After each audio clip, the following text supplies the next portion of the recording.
le gérant de la société de transport toulousaine Fort, Christian Fort, dont un des bus a été percuté par le TER, jeudi Yamiya, affirme que la conductrice du véhicule a traversé le passage à niveau barrière levée et feu éteint. Il précise également que le bus scolaire était parfaitement entretenu et que son dernier contrôle technique datait de septembre 2017. Christian Fort a rencontré son employée, âgée de 49 ans, à l'hôpital.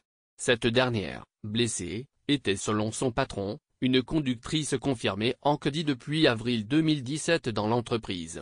Elle s'est engagée tranquillement sur le passage à niveau en pensant que tout était normal, poursuit Christian Fort qui précise que la conductrice était tout à fait lucide et dont l'état de santé est stable. Un homme en colère contre la SONCF concernant les circonstances de l'accident, contrairement à la SNCF, nous restons prudents.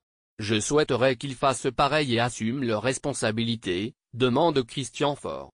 Je suis en colère, a-t-il ajouté. Selon le gérant de la société de transport, ce passage à niveau n'était pas dangereux.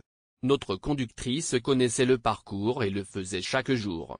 Elle habite d'ailleurs dans le secteur, précise-t-il. Nous sommes bien évidemment très tristes. Nos chauffeurs sont choqués.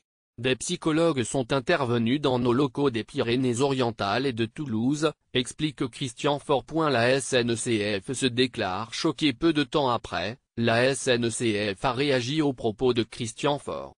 Dans un tweet, le groupe a déclaré être choqué par les accusations particulièrement graves formulées à son encontre par le responsable de la compagnie d'autocars. La SNCF se déclare choquée par les accusations particulièrement graves qui viennent d'être formulées à son encontre, et cela alors que l'heure est au recueillement et à la solidarité avec les victimes, leurs familles et leurs proches. Groupe SNCF @groupe Info 15 décembre 2017.